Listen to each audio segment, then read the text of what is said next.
Hello အားလုံးမင်္ဂလာပါ Inside Myanmar Channel လေးကြိုဆိုပါရစေနှင်းပြေကဒီနေ့ဒါကြိုက်ထီကိုခီးတော်ဗလော့လေးရဲ့နောက်ဆုံး episode ဖြစ်ပါတယ်ရှင်အဲ့တော့ပထမဆုံးနှင်းကဟိုတယ်ကကျွေးတဲ့ breakfast ကိုသွားစားမှာဖြစ်ပါတယ်ပြီးရင်နှင်းက12နာရီကြာရင်တော့ဒီကကားနေပေါ့နော်ရန်ကုန်ပြန်มาဆိုတော့12နာရီမတိုင်ခင်မှာပြည့်နောက်ထပ်တနင်္လာနေ့တော့ဆက်ရှိပါတယ်ဘယ်လိုသွားမလဲဆိုတော့ပြည့်တဲ့တူလက်ခဲ့ပါ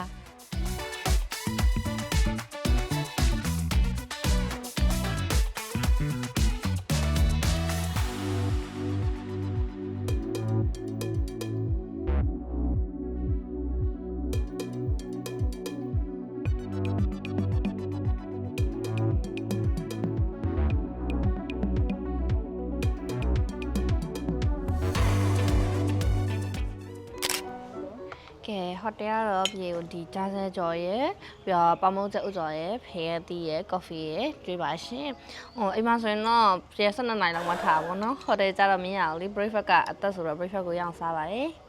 ဂျာဆဲကြော်တွေကမွေးနေနာလေးက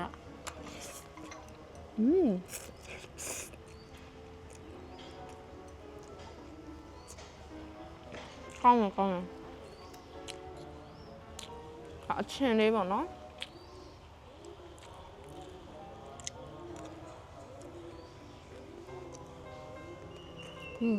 ကောင်းခဲပါမကြောက်ကြော်လေးပြပါရဲ့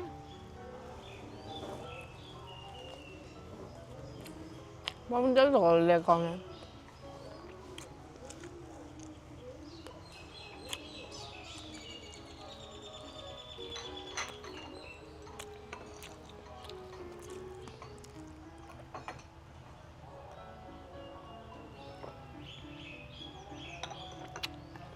စားကောင်းမှာနော်ဒါကြဖျဲသေးပါချိုမချိုစားကြည့်မနော်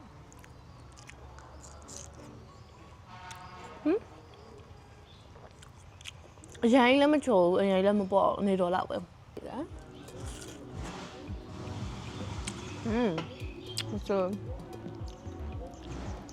ဆန်ကြော်လေးဆက်စားလိုက်ပါအောင်မယ်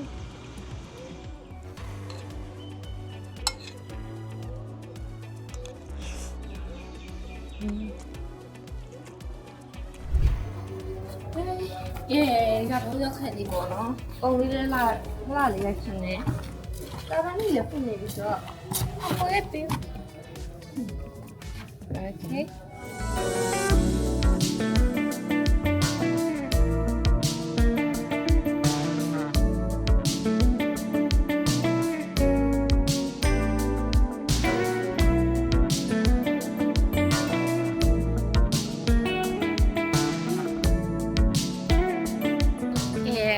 တပတ်လည်းရပြီးသွားပြီဆိုတော့ပြေကခုပေါ့နော်ကားမလာခဲ့ပြီမှာခက်တဲ့ချောင်းကိုတော့မှဖြစ်ပါတယ်ဆိုတော့ဒီ outfit နဲ့မလိုက်ဘူးပေါ့နော်ကိုကပုံလှလာလေးလည်းရိုက်ချင်တာဆိုတော့ just သွားလိုက်မှာဖြစ်ပါတယ်ရှင်ပေါ့ပါလေးနဲ့ပေါ့နော်ချောင်းရည်လေးအေးလေးနဲ့သွားပြီးတော့ချေးမှာဖြစ်ပါတယ်ဟုတ်ပါရှင်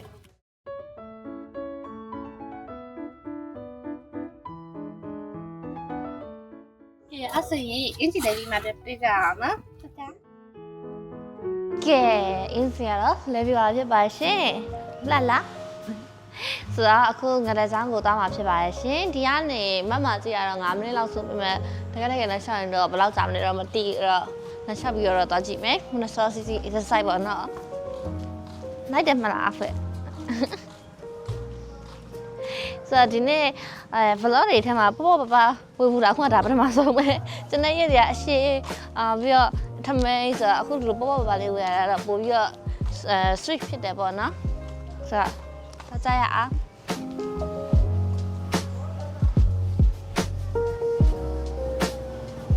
အိုးချောတော့လေစိုက်နေနေပြီွာ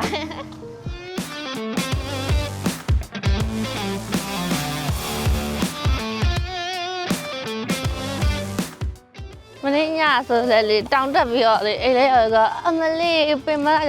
ကြဆိုလေလုံးဝအိတ်ပြောอ่ะအိတ်နေနေတော့လေဟာရွှေကြက်လာပါဆိုအရန်ကွာဒီ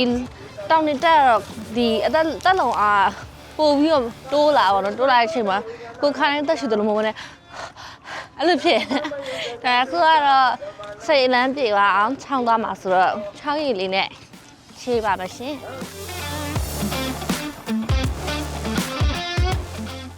ယ်ချိုးသွားမယ်ဆိုရင်တော့ဒီဘက်ကနေတက်ရမှာဖြစ်ပါတယ်ဒီကနေပြီးတော့တောင်နေကြောမှာပေါ့နော်ပြီးတော့ကတဲ့ချောင်းကတော့ဒီဘက်ကသွားမှာဖြစ်ပါတယ်ကဲခုဆိုရင်အန်နီယာတော့ရဲသွားပြီးတော့ငှက်ပြားမယ်နော်ငှက်ပြားမယ်သွားခုတ်မှာဖြစ်ပါတယ်ပြီးရင်အဲ့ဒါတပြည့်စီးလုပ်တဲ့သူတွေကိုရောင်းလာတာတော့ရောင်းမှာပါဆိုတော့ဝေးလာဒီကနေဟိုးအမြဲတမ်းဒီလက်လျှောက်တာပေါ့ဟောအဲ့ဆိုတော်တော်ရောင်းမှာပဲတော့ကတဲ့ချောင်းနဲ့ကြတော့ဘယ်လိုလဲတလန်းနဲ့လိုက်ဒါကတဲ့ချောင်းလေနော်ဟာရောက်နေရောက်ပြီလားကတဲ့ချောင်းနီးနီးလေးပဲဒီလိုသွားမှာဟောအဝေးကိုဟိုဝေးကိုဆက်သွားမှာပေါ့နော်နေ့တိုင်းလုံးနေရတော့ဒီနေ့မှတောင်းခွဲတောင်းရှစ်ထောင်အဲ့ဒါပဲရအဲ့ဒါပဲရတော်တော်ပြင်မှာပဲနော်တော်ဆက်ရှိကဲချောင်းတော့ရောက်ပြီရေတော့ဒီကအပေါ်ကူအောက်မှာတိတ်စမ်းဟုတ်လားပေါ်လူကူတော့အောက်မှာနောက်တွေကြားလာတာပေါ့အနောက်ကျအဲ့အပေါ်ထိဆိုဟိုးဘက်သွားမှာလားအဲ့နားမှာပါဒီနားလေးပဲလားကျေးဇူးပါအနီကဲချောင်းတော့ရောက်ပါပြီဒါတော့ကဲချောင်းရဲ့တရားလေးဖြစ်ပါရှင်ခင်ကတော့ဒါ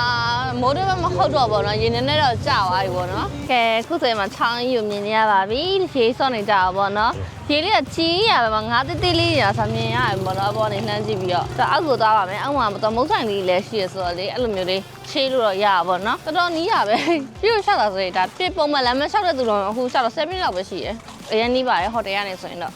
ကားလေးနဲ့ပေါ့နော်အဆုလိုက်တာကြာဖြစ်ပါတယ်ကိုရီးယားတော့နီးတဲ့သူဆိုတော့လက်ချပြီးတော့လာပေါ့နော်ခု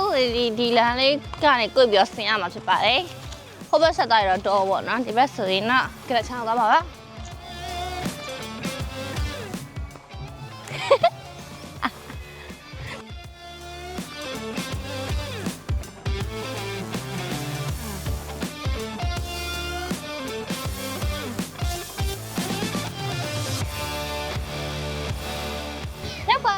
ကြရကြခဏချလာမယ်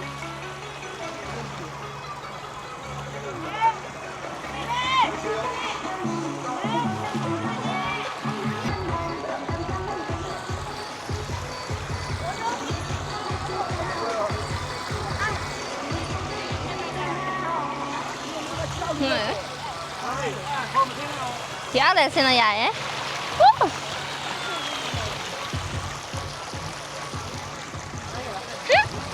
ဝိုက်တယ်ဒီနားလေးကရေစီးတန်တယ်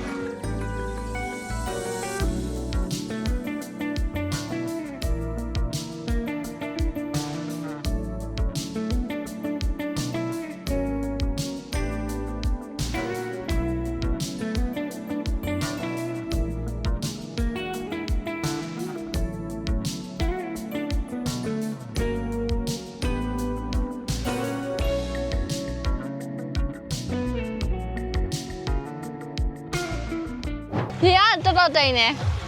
တီဟမ်ဖီโอเคဟူးတီ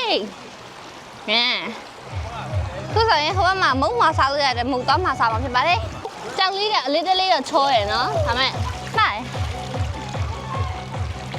ဒီနားဆိုချောတယ်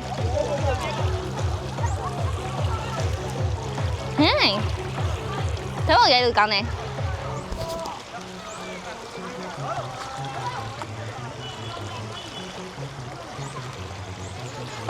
ပြုတ်ကြသွားတဲ့နောင်လေးတိတ်ပြမစိုးရင်ပါတော့ရေကပေါင်လောက်ပဲရှိရပေါ့နော်ဒါအပြည့်ရက်က9.5ဆိုရင်တော့ပေါင်လောက်ပေါ့ခလေးဆိုရင်တော့ရင်ဘက်လောက်တော့ဒီဘက်မခါလောက်တော့သွားတာပေါ့နော်ဒါလေးချော်တယ်ဒါခလေးငိုနေငိုနေရ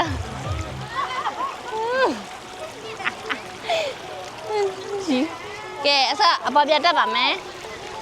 ဝိတ်ချော်ရโอเค不行了，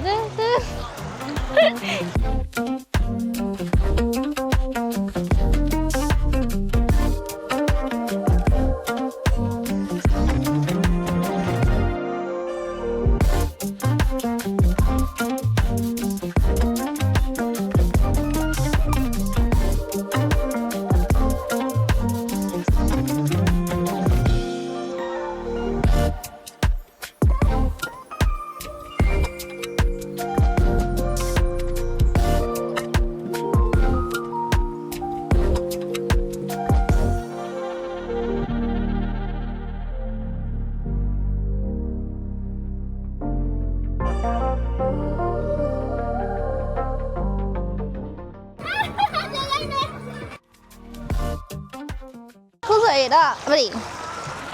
အေးလေးပါလေတောက်လိုက်ပါအောင်ရှင်အေးတောက်ပြီးတော့ခဏနားလိုက်ပါအောင်မယ်ဟိုဘက်ဆိုရင်နည်းနည်းရေကနောက်ပါပြီဒီလောက်ဆိုရင်အဲ့အနည်းသားလောက်ဆိုပို့လာမယ်နော်တောက်လိုက်တာအေးနေရရှည်လေးက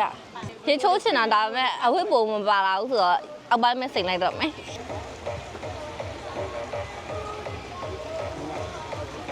သစူပါစအေးရပါပြီဆိုအေးတောက်ပါမယ်ဖာပေါက်မလို့lucky free ပေါက်တယ်ငါတို့ရလားကဲတောက်ပါမယ်